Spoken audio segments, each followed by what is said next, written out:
Welcome, and welcome to Groton Matters. My name is Jack Petropoulos, your host. Here at Groton Matters, we try to cover important issues thoroughly, in depth, in a fair and balanced manner, all in the interest of helping voters to make informed decisions. Today, we're going to be talking about the Affordable Housing Trust's request for funding at the 2021 town meeting. By the way, town meeting is May 1st, that's Saturday. It starts at 9 o'clock. It's at the middle school track. The rain date is set for May 2nd, and that would start at 1 o'clock. So in order to go through this, we'll talk a little bit about the Affordable Housing Trust, and then a little bit about affordable housing in Groton in general. Then we'll go more specific and talk about the warrant article and about some of the article considerations and some of the concerns that have been expressed about that article. Here to help me do that is Cindi Hand. Cindi is a member of the Affordable Housing Trust. She's a social worker with a thriving practice here in town. She has been in town for 4 years and describes herself as someone who sees housing as a basic human right. She also notes that depending on the year with her business, she may qualify for affordable housing if it weren't for the income that her husband helps to provide.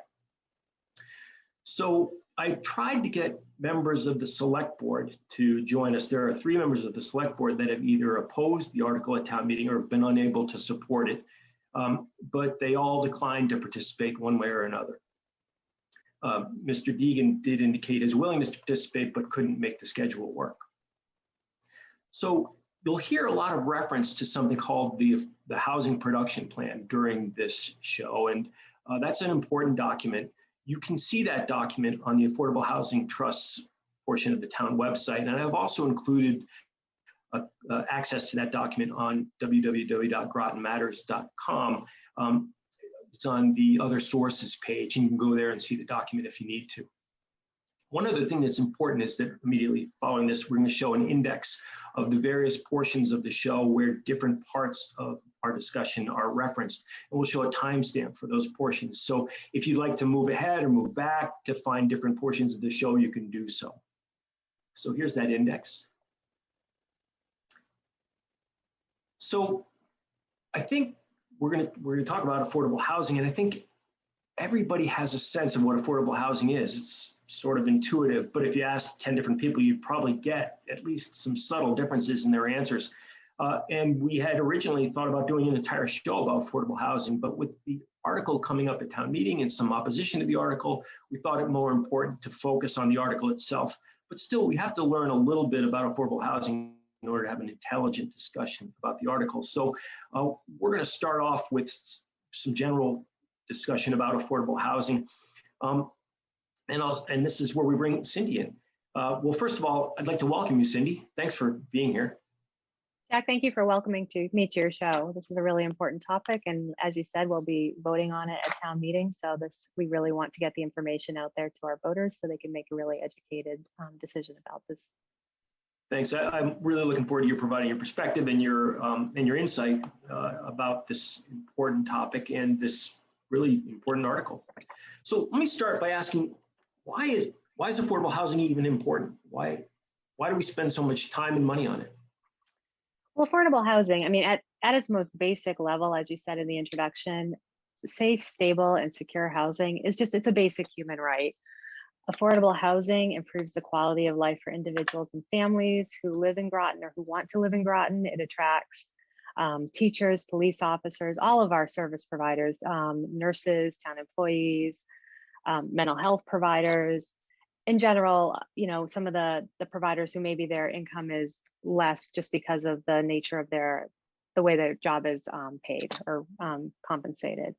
Affordable housing leads to better health for families and for individuals, adequate jobs, financial stability, security, and also population diversity. So it's incredibly important for all of those reasons.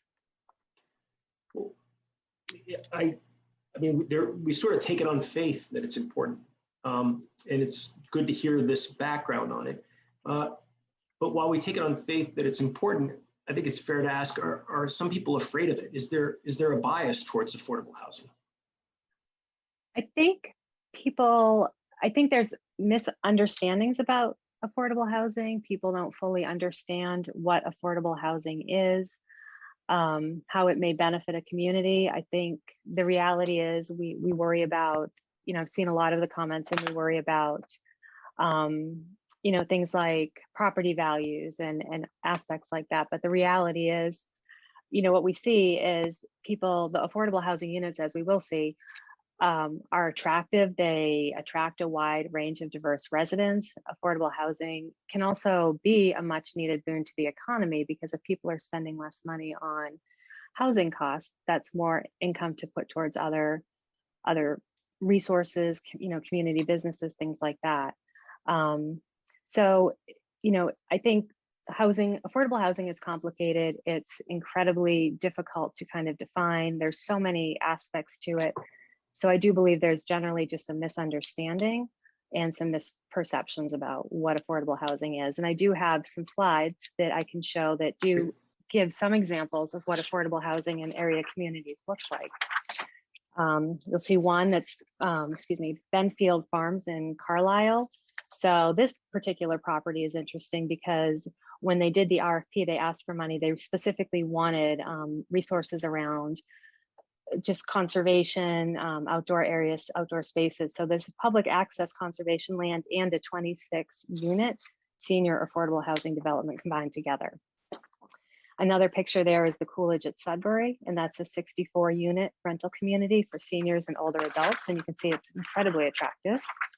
Chelmsford Woods is another property, and that has more diversity in terms of units. So that's a 58 unit property, all affordable housing, and that does combine 1, 2, and 3 bedroom properties.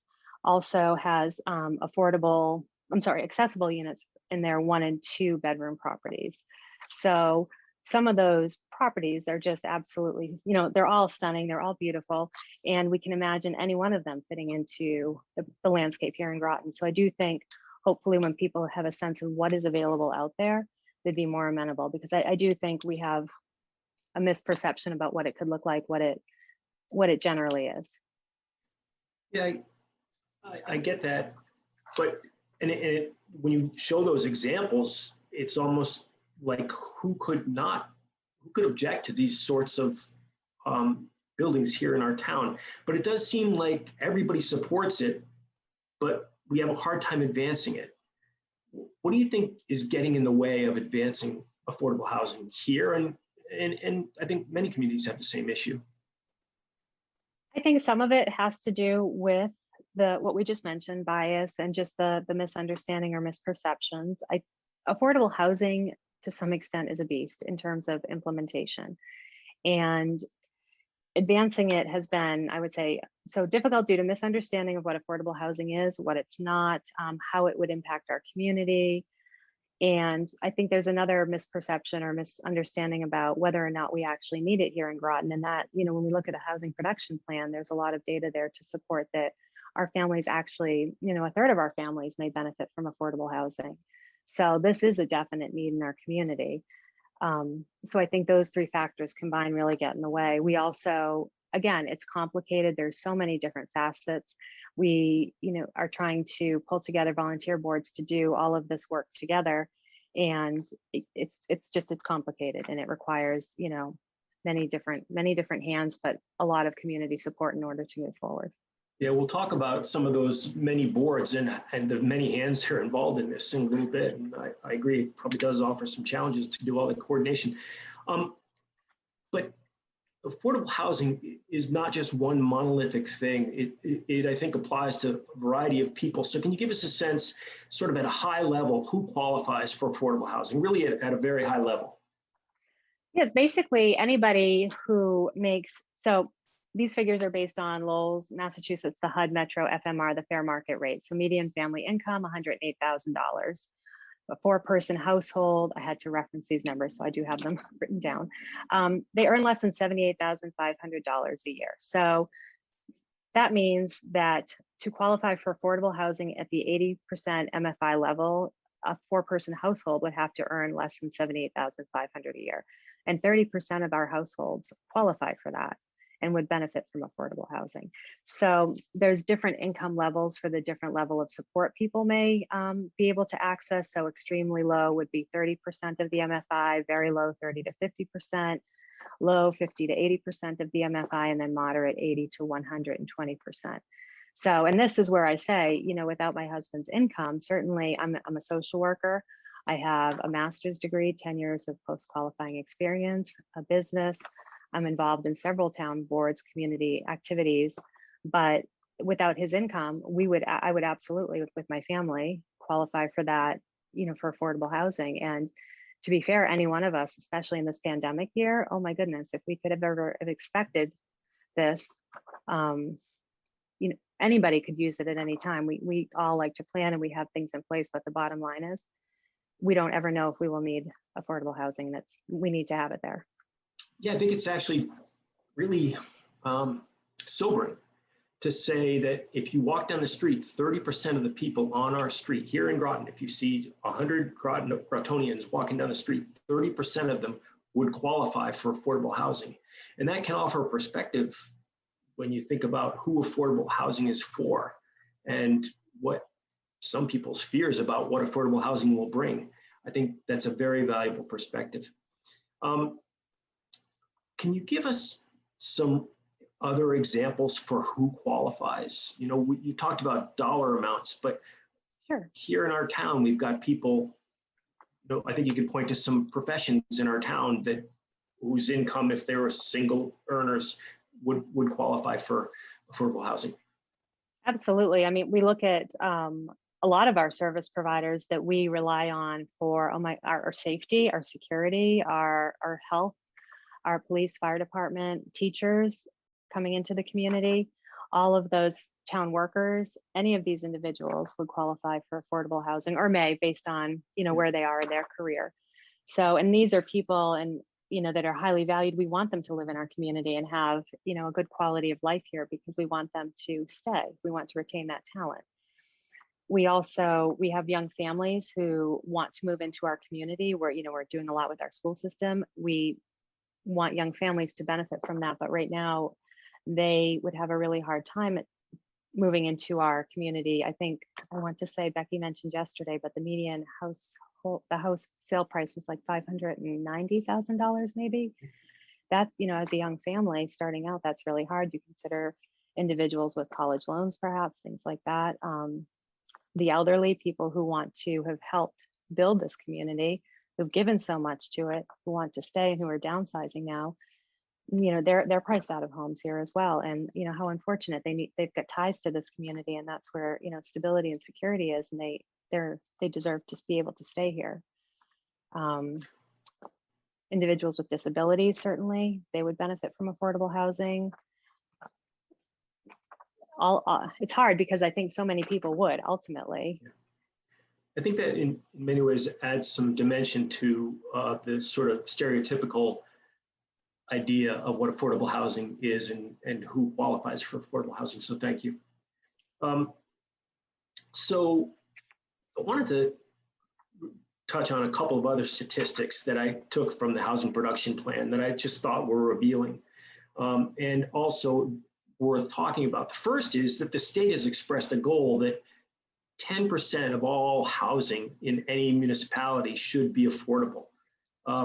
So we've got roughly 4,000 homes here in Groton. That means that roughly 1,200 homes here in Groton. I'm good. My math is bad. Roughly 400 homes here in Groton should be affordable. And right now it looks like about only 200 homes here in Groton are qualify for affordable. But I want to go back to that 10% goal again. You know what? You got to always question when a state tells you that this is what you should do. Where does that 10% number come from? And who really is it to say what Groton's number should be? That's a great question. And I reached out to several different people, and I'm not going to lie, no one could give me a clear answer as to where the 10% came from. So I heard that it's a little bit arbitrary. You know, I think if you look at the number in our community of people who would benefit from affordable housing, 30%, it doesn't seem outrageous that 10% of our community, 10% of our housing stock should qualify for that. So whilst I'm not going to lie, I'm not clear on why that number was chosen. it actually seems probably not to even quite meet the needs in our community in terms of what we, the stock that we have on hand and what we do need to cover that number. That's great. Thank you. I spent so much time saying, who are you to tell me 10% is the right number? And I hadn't thought about that in the context of the 30% number, which is a very real number. So that kind of puts it in perspective for me. So thank you. So there's another aspect to affordable housing that I never really understood, and I think most people don't understand, and that is that there's this idea of affordable housing in perpetuity and expiring affordable housing. So we've got, as I understand it, there are 19 projects in our town, 122, comprising 122 units, and a good portion of them are affordable in perpetuity, but a number of them, which I guess means they'll always have to remain affordable, but a number of them expire. Can you give us a little background on what that means, perpetuity and expiring affordable housing? I mean, ultimately, it is what you just said. The idea behind perpetuity is that there's long-term restrictions on the property. So the affordability requirements may last 30 years or more. And functionally, they're permanently affordable. So for example, if somebody buys into an affordable house, home ownership unit, they then when they sell would have restrictions in terms of selling it, as an affordable unit versus at, full market rate. So basically there's a lot of restrictions in that way. We do have other properties where those restrictions will expire, and most of them, I think it's 9 years, 2029, that they all expire. So. Okay.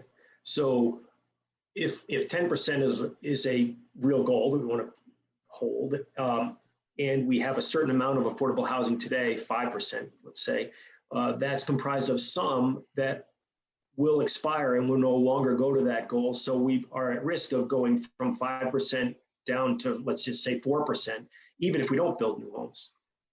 Absolutely. And I mean, ultimately that number, we look at that number that was based on older census data. And we know that since then, the need is going to be greater. We're already going to be at a bit more of a loss, because if you look at percentage wise, we will have built no affordable housing really in the last 10 years, but our housing stock overall has increased. So our number is even more skewed now. So. Got it. You can't really talk about affordable housing without hearing people talk about 40Bs. So we often hear that we need to build affordable housing so we can avoid the threat of 40Bs coming in town, and so it turns 40Bs into sort of a demon that we want to avoid. But I think it's important first to understand what 40Bs are. So Ashley, could you pull up the 40B slide? So the 40B allows a certain amount of more dense building than are required by current zoning laws. Correct me here where I'm wrong here, Cindi. So Groton has set up zoning laws that have helped to contribute to the character of Groton, but a 40B development would not necessarily have to comply with those laws and could build more densely. And the state has said that if you don't have 10% of your housing units as affordable, that a 40B development can come in and more easily be successful in coming to fruition here in our town. And as mentioned, we are below the 10% target, meaning that Groton is susceptible to 40Bs. So I wanted to ask, are 40Bs always a bad thing? Characterize 40Bs for me, if you would, and characterize whether or not it's necessarily something to be avoided. Yeah, so complicated question. I think, so 40Bs, as you've said, it's really about, it offers housing options to communities, to developers, to allow them to bypass some of the local planning and zoning regulations. I think the biggest one being the density. So are all 40Bs bad? No, the reality is 40Bs are an excellent way to add to the stock of affordable housing in our community. They're not necessarily bad. That right now we would have little power to deny 40B development in our community simply because we don't meet the state's 10% goal. The idea would be to do a friendly, work with a friendly 40B, work with a developer who would work cooperatively with the town boards and perhaps minimize the density, improve setbacks, and also take into account what the town would like in terms of blending the 40B units into existing architecture, wanting to just match the aesthetics of a neighborhood. So that would be the ideal situation. Are 40Bs bad? Not necessarily at all. Again, it's another way to add affordable housing to our community. The idea is to work in partnership so that we come up with something that the town, we need it. It's just beneficial to everybody, and the town can really get behind it. Great, thank you. So now let's pivot a little bit from affordable housing in general to the Affordable Housing Trust. And first I want to sort of identify why we even have a trust. And so I went and did some research and found the enabling legislation. And Ashley, I wonder if you could pull the slide on the governing law for this legislation. And I highlighted a few items that seem to be relevant to the question at hand that we'll talk about later, which is the trust request for money. But first of all, the state came up with this legislation that allowed towns to form a trust for the purpose described here, excuse me, and then towns get the option as to whether or not they want to adopt this law and create the trust that the law enables. And I thought it was important to note that these trusts require by legislation, well, first of all, it's important to note that Groton specifically adopted this law, and that it requires that there be a board of trustees, and that include the chief executive officer for the town or their designee. That implies sort of a sense of responsibility and accountability that you'll see throughout the law. The chief executive officer is the town manager, and I believe the designee of the town manager in this case is a select board member, Becky Pine, who's not here today, and I believe you're here to represent the trust. But the details are important too, and I believe the trust can accept and receive real property, including money.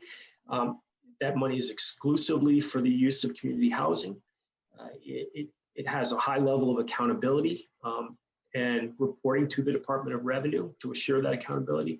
And the purpose of that money or the property that the trust can hold is for the purchase and of real property. And also the trust is allowed to use the money to retain individuals that can help it in its mission. So just specifically on the law, is there anything about that you want to add, or does this summarize your understanding of sort of the enabling legislation? No, that summarizes it well. I'm always a little bit caught off guard when it's so well regulated, and the way the money can be spent is so specific, and the tasks, it's so defined that there's really not room for there's not room for misuse of money or anything like that. I mean, it is specific in terms of what we can and cannot do, but the mission is affordable housing. So, okay, great. So I do want to focus a little bit on the authority to hold and to spend money. That sounds, it's well defined. We've seen that, but it sounds sort of dangerous to people. Town meeting has the ability to, is sort of the final check and balance as to how we want to spend money. And people are concerned about giving that money out to other entities without a specific spending plan. And I certainly get that. But I noted that we have a similar kind of a methodology here in town where town meeting allocates money to the Concom. And there is no specific, oftentimes there is, but in general, we regularly give the Conservation Commission money without any particular expenditure in mind, and they put it in the bank and they're allowed to spend it. Town meeting lets them spend it for any appropriate use. Can you describe how the trust sees itself relative to the Conservation Commission in this respect? I mean, essentially, we would be looking for it's a similar setup's the wrong word, but the reality is, and anybody I think just knows about purchasing property and site assessment, if we need the flexibility, if we have the opportunity to buy a piece of land or to move forward with a property, we need the flexibility to be able to do that at that time, or to do pre-site assessment surveys, things like that, without being in a position where we have to wait another year. Because if we have to wait another year, essentially, properties could be gone. For public properties that the town owns, we need to start that process of doing the site surveys, feasibility testing. In a lot of ways, this is, when I think about Flow Row and the feasibility study that needed to happen to access state funds for that grant, it seems quite similar to me. But I think when I look at the Conservation Committee and the Affordable Housing Trust, both are about being in a position to make a purchase or make a wise decision in terms of site use quickly, because otherwise you may lose that opportunity.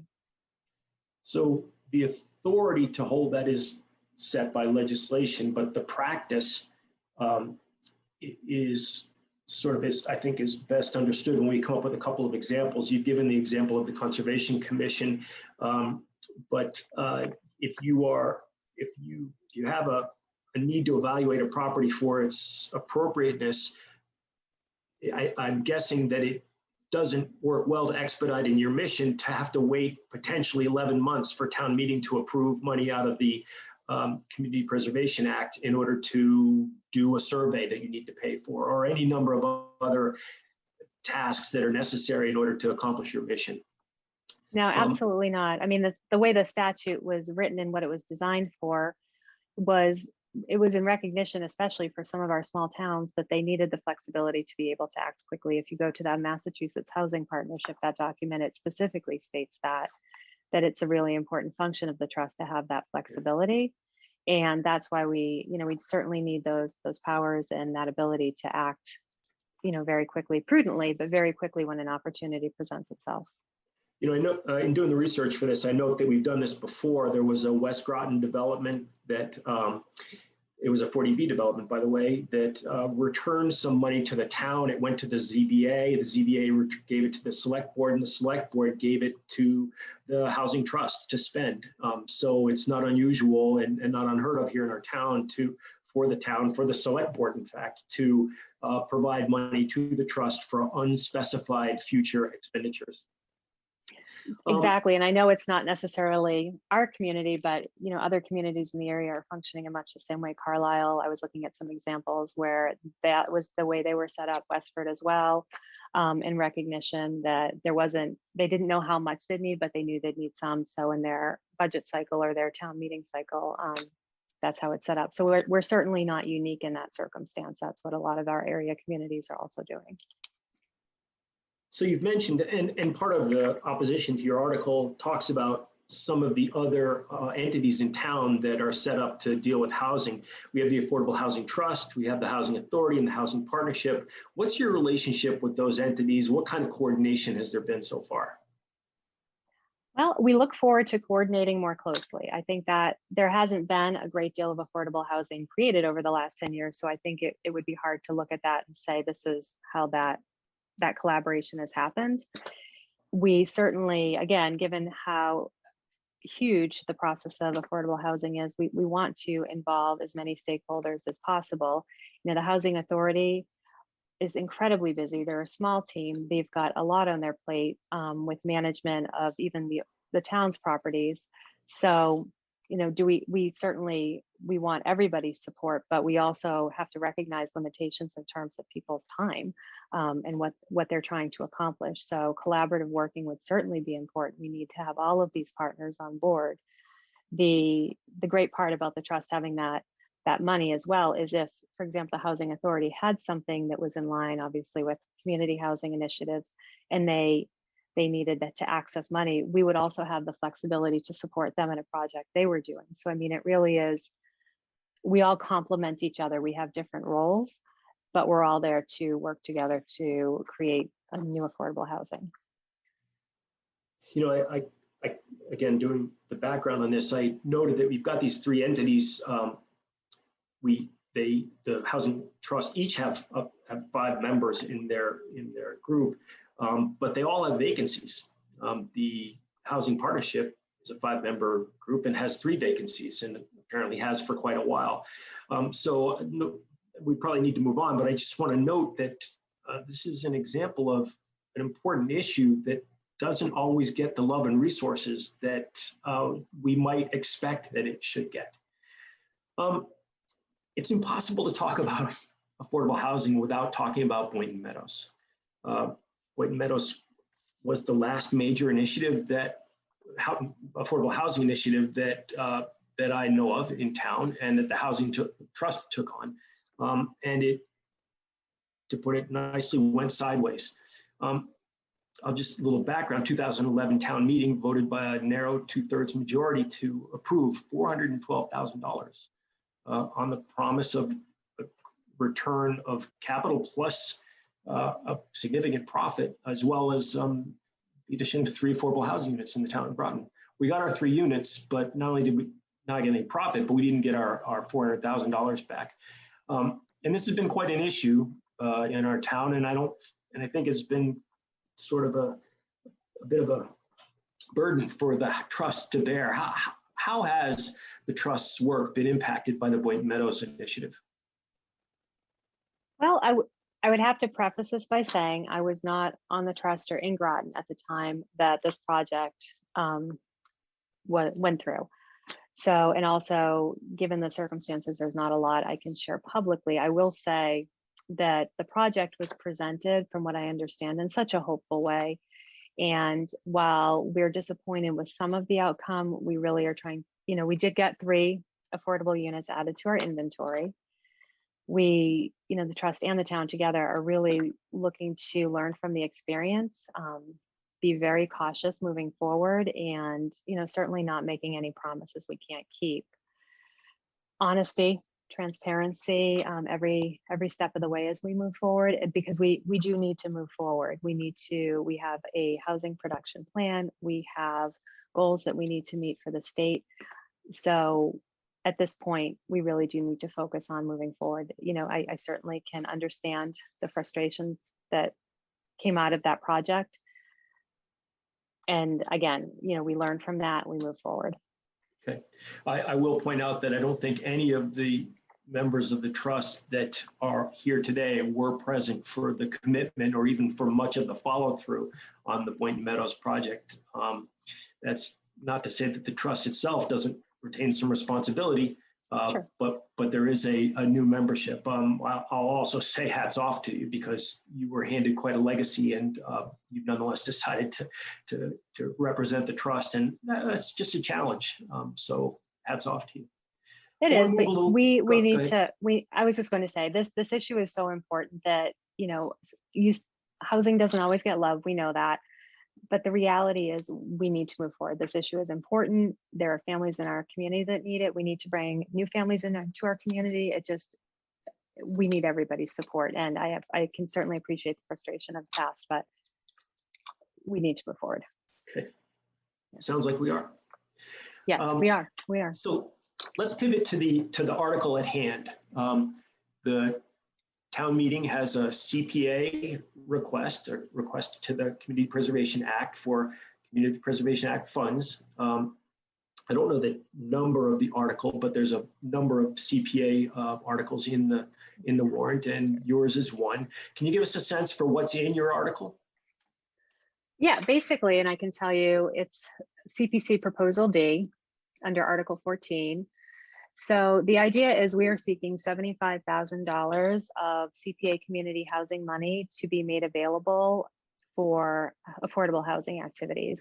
So these are all the activities that we were talking about earlier, whether it's any of the things that are defined as appropriate by the legislature, but site assessments on the public properties we have. It could be writing the grants to access state funding, all of those pieces. So really, it's the $75,000 that we need to take those next steps. Are there specified next steps that you want to take? Meaning, if you got the money today, do you have a number of items with specific dollar amounts that you want to accomplish tomorrow? No, not necessarily, and that's tricky because the reality is we have several public properties that we're assessing now, and trust members, volunteers on their time are going out and doing as much as we can to look at these properties before we have to invest any money at all. So we are doing our part to try to minimize the need or the use for that money. Once we assess a property and we really feel like this is the one we want to go with, that's when we will need to access the money in order to do the site assessment, do the feasibility. Do we need, is there water available, water sewer available, easements, all of those sorts of different pieces. So Do we know right now what that will be? No. Do we want to wait another year? No, because we potentially, we're hoping to move on something soon, as soon as we can determine a property is appropriate. So we don't want to wait another year to be asking for money again.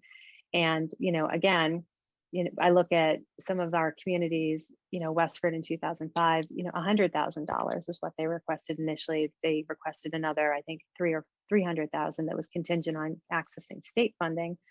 But at the same time, it just kind of shows me that we're not asking for something completely, out of the ordinary. We're very much in line with other communities and what they've done. Well, sort of to that very question of what you're not asking for, there are other things that I think you might want to touch on about what this article is not. For instance, there was a large focus on Sarandon Farms earlier on. Can you talk about misunderstandings Sure. that there might be about this article? We are not at this point, we are not pursuing the property at Sarandon Farms. One of the things that we very much want to have is community buy-in. We want our citizens, our residents to work with us, or I should say our residents to work with us. So we heard loud and clear that Sarandon Farms was not something that people wanted to pursue. At the same time, there were a lot of issues with that property that would have made it very expensive. So we are trying to be good stewards of money and really only pursue a property that we feel like is viable moving forward. And that one was not. So I won't say never, but it's not something we're looking at this point, given all of the issues with the property and the community, the level of community comment. Okay, so while Sarandon Farms was associated with your initial request, you don't seem to want it to be the defining issue, and in fact, it's now eliminated from what you expect to spend money on. Exactly, and when we made that initial request, when we met with the CPC, we were clear that that was one parcel of land of many. So basically, it was the one we were looking at that time, and I think we're trying to be responsible to the community as well, and listen to what the wants are from all of our stakeholders, and if that didn't seem to be the appropriate time to pursue or move forward with that request.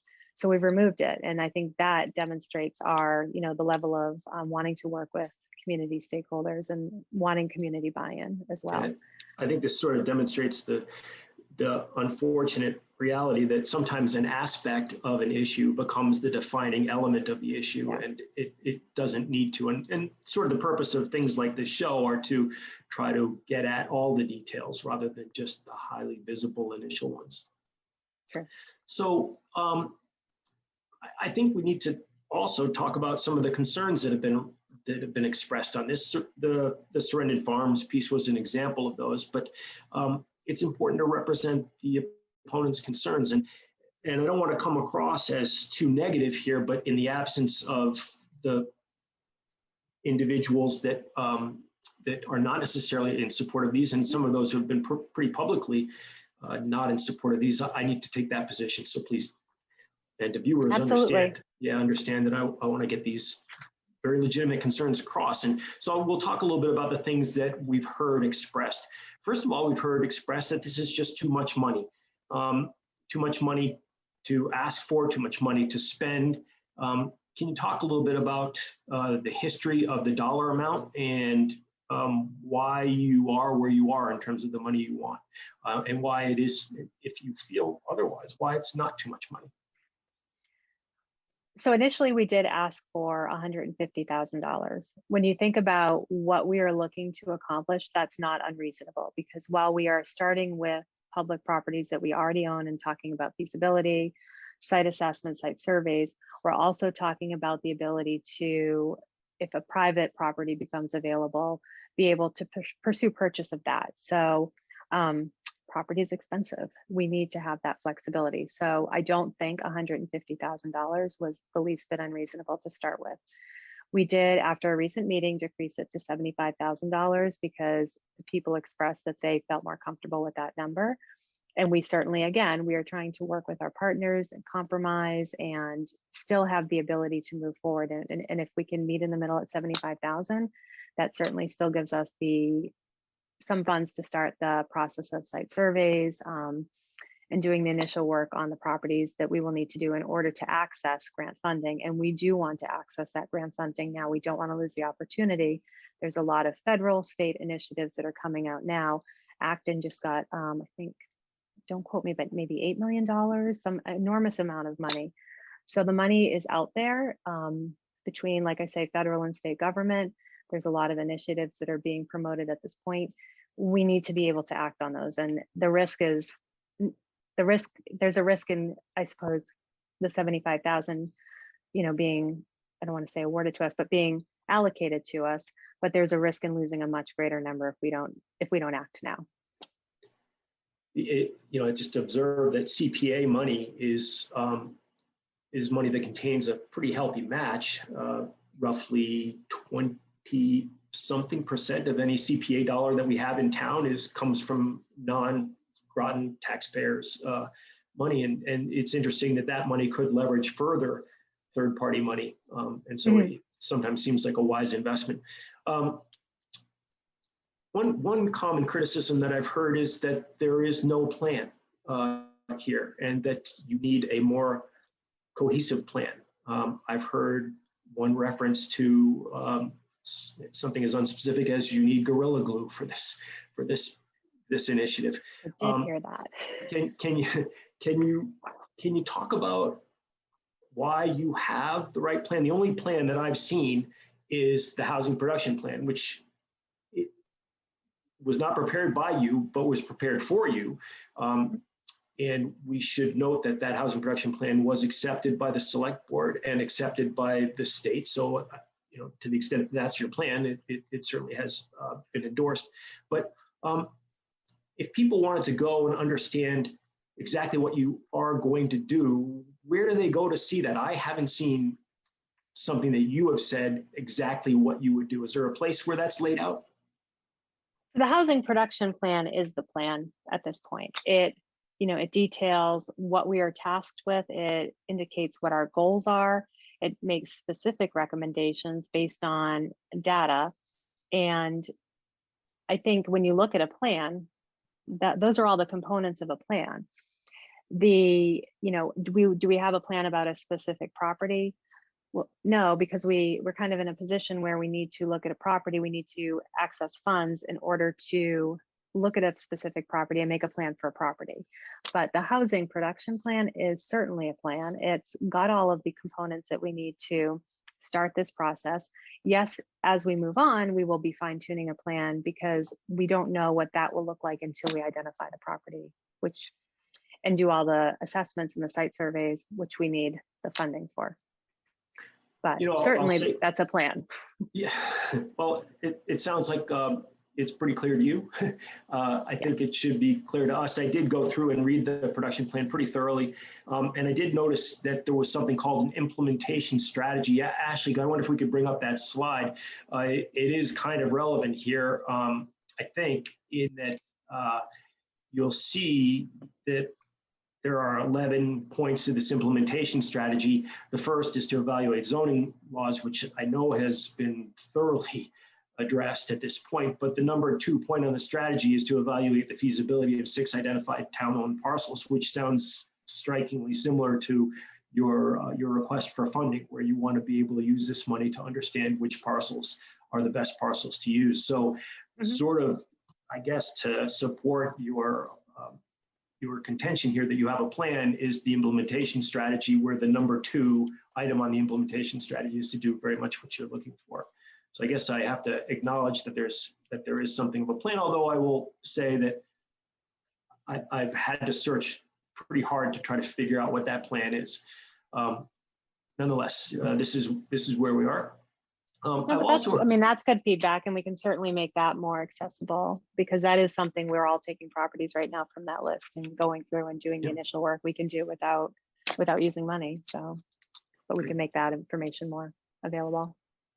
I've heard reference to the Heaton plan, which is a plan that was done a while back, and in theory, some believe provides everything that you need, and you don't need to move any further.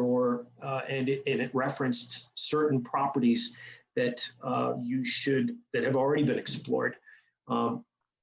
They include Tarbell, Cow Pond, and Prescott. Are you familiar with the Heaton plan, and can you talk to, can you address the concern that the Heaton plan has already done a lot of the work for you?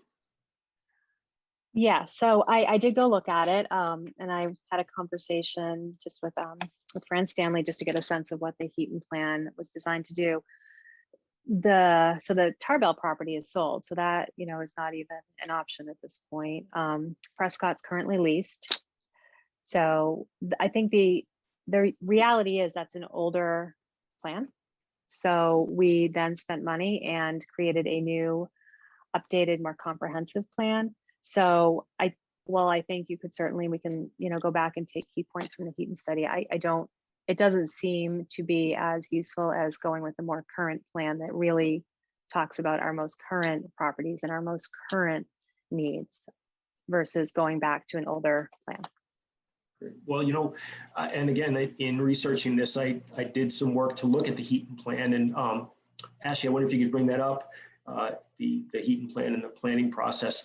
And it's a relatively short plan. It was done in 2007, and it lays out a conceptual plan, and then it lays out the planning process. And in the planning process, it looks for developing goals and a wish list, and specifically land options that are available. And again, that's remarkably similar to the implementation step number 2 in the housing production plan. So it seems like there's some convergence of these two plans, that they talk about some of the very same things, and that some of these same things, the evaluation of land, are high priorities, first initial steps in a plan. So it sounds, to the extent that those things need money, that this request at town meeting facilitates accomplishments of those steps. Let's see, I guess the last bit of concern that I've heard is that there is really no coordination between the various entities here in town. We've talked about who they are, and that there's a lack of coordination, and therefore this is sort of basically an uncoordinated process. How do you feel about that criticism? Can you defend against that? What coordination has there been with other local entities? Well, I would say, if you look again at the last 10 years when we hadn't created affordable housing, we're really kind of looking, from my perspective anyways, that this is kind of a fresh, like, here we go. So the coordination is happening now. We very much value that coordination and collaboration. Social worker, I'm all about collaborative workings. That's what we do. So I think there wasn't affordable housing created before, so I can't speak to the collaboration around what wasn't created. So we are collaborating now, we're moving forward. We also have other town stakeholders in terms of the diversity task force, who are now thankfully involved in bringing their expertise in. So I can say that starting from the last, at least since I've been on the board, we really have been looking at coordinating with other town entities and committees to accomplish what we need to accomplish. The bottom line is we want affordable housing, and there's many ways to get to that end point. And it's not just one or the other. So we really want to make sure we're maximizing everybody's time, everybody's effort for the biggest bang for your buck, really. Like, we really want to maximize those opportunities. So I can say we are collaborating at this point. But why do you suppose the presumption is that you're not, that there's been a lack of collaboration? I don't know if there's if roles were not clearly defined, or I know that from what I understand, perhaps with the select board, there was some question about what people were doing or why it seemed like maybe duplication of efforts. But the reality is, how do I say it? I don't know how to answer that question. Ask me in a different way. Well, I don't know how else to ask, other than this is one of the criticisms that I've heard, and I thought I would ask you your take on that criticism. I'll note that the housing partnership, as I mentioned before, is missing 3 of its 5 members. I also went and looked at its minutes, and it's been 2 years since even a draft set of minutes was posted and 4 years since an approved set of minutes was posted. And so it's kind of hard to coordinate with an entity that is not active. That's true. And the housing partnership, really, their piece in this is when we are actually stepping in and developing housing, they're there to support that process. So if there hasn't been the development of housing, then they would not necessarily have had a role. And, at this point, we have Carolyn Perkins on our board, and she sits on both the partnership and our board. So that collaboration certainly will happen moving forward. But yes, I see what you're saying. To that point, they wouldn't necessarily have had a role over the last couple of years. That's a good point. I've heard in these discussions about no coordination, I've heard other sort of a suggestion that other entities be brought into the mix for coordination.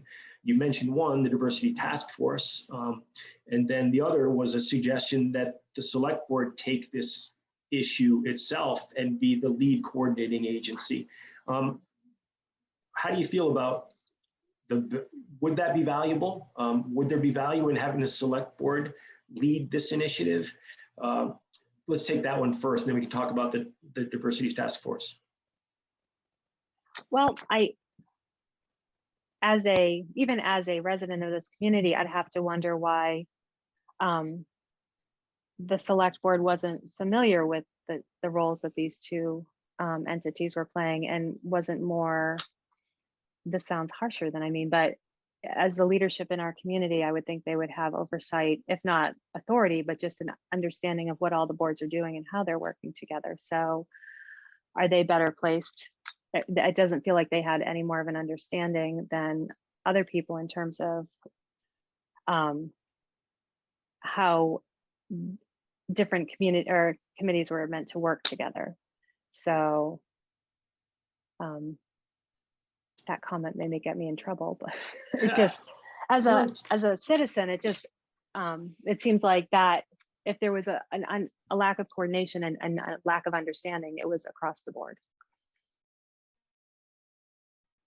for all the committees, if that existed, not because I feel like they're also tasked with that oversight of what's going on in the community.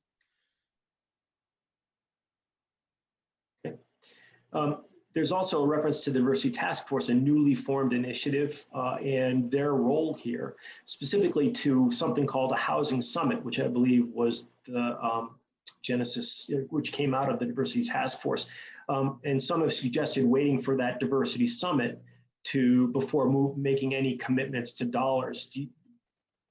Is that not a good idea? That would not be a good idea. I'm excited for the summit. Initially, even as a trust, we had talked early on about having some sort of meeting where the community could get a sense of what we're looking to do, the different options for community housing or for affordable housing, all of that. So I do believe that the summit is a great idea in terms of bringing stakeholders together, networking, getting community feedback. But we're talking about a day, and I don't think that with that sort of plan, we're going to come out of there with a concrete action plan separate from the affordable housing, the housing production plan that's already in place. I think there's tremendous information that will come out of there, but we have the plan that we need to move forward, and we can supplement it with the information that comes from that particular meeting. The other piece is, again, anytime we delay and we don't ask for this money at town meeting, we're waiting another year. So we're still delaying this process when in 10 years we haven't created affordable housing. So we really need to, there's nothing to say we can't access the money now at town meeting with the vote, keep it there, gather more information from the summit, and then continue to move on. So getting ready to wrap it up, but I guess one thing I should ask is, what do you think happens if you don't get this money? Well, if we don't get the money, this is really the only way we can start the process of creating affordable housing in our communities, the CPC funds. If we don't get that money, we are another year without being able to take any real action on creating affordable housing in the community. So that's a risk to our community members or people who want to live in this community. It's also a risk to, in terms of losing funding that we might be able to access through the state that other communities will then be able to get because they acted more quickly. Well, for me, that wraps it up. I want to thank you, Cindi, for taking the time to do this. I know you've taken a bunch of time to prepare for this and devoted a lot of time to the trust and to work to that work. I know it can be sometimes kind of thankless, but that's what public work typically is. Also, thanks to the Groton channel and to Ashley Doucette, who for this episode and for all the shows in the past has just been invaluable. So thank you, Ashley. I really appreciate that. And to the viewers of the show, I appreciate your taking the time to watch this. I think it is important to understand things like this before you take votes at town meeting or elsewhere. I hope that you'll provide feedback on this show, good, bad, or indifferent, and ideas for what we could have done better here and for new shows about other topics that require an examination in the interest of an informed decision. Please remember that town meeting is Saturday, May 1st at 9 a.m. and behind the middle school, and that if there's a rain delay, it'll be on Sunday starting at 1 o'clock. And with that said, this is a wrap for this edition of Groton Matters. And again, thanks to everybody who helped. Bye. Thank you.